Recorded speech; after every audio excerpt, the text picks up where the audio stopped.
Isn't it good to know that we serve a God who has the ability to look into the future and make provisions for His children?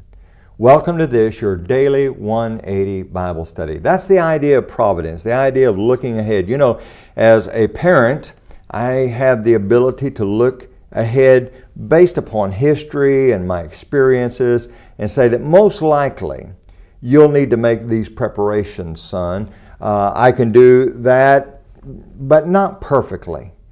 God, on the other hand, through His omniscience, He looks forward and He knows exactly what the future holds, and He begins to make provisions. Now, He doesn't force us to do things. He will not cause man to violate his own free will, but He provides for us the opportunity so that everything within the boundaries of His character is provided for us to remain faithful to Him. Now we see this concept over in Acts chapter 24 and verse 2. An orator by the name of Tertullius is kind of buttering up the leader here, and he's going to talk about what he does for him, but it's the principle of providence from a human standpoint. Notice verse number 2, Acts chapter 24.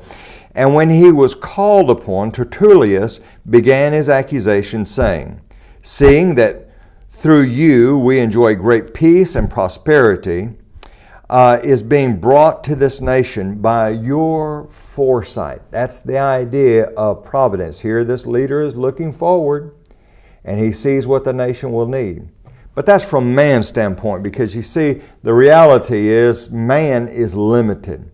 But now I want you to look at another passage of Scripture over in Galatians chapter 3 and verse number 8. And keep in mind, it's going to be talking about Scripture, but where does Scripture come from? Scripture, all Scripture is inspired by God. 2 Timothy chapter 3 and verse 16. Now look at Galatians 3 and verse 8. And the Scripture foreseeing, there you go, there's that idea, looking forward. And the Scripture foreseeing that God would justify the Gentiles by faith, preached the gospel to Abraham beforehand, saying, "In you all the nations shall be blessed." You see, God was able to look forward, and He knew what His plans were, and He knew the future, and He began making preparations for the future.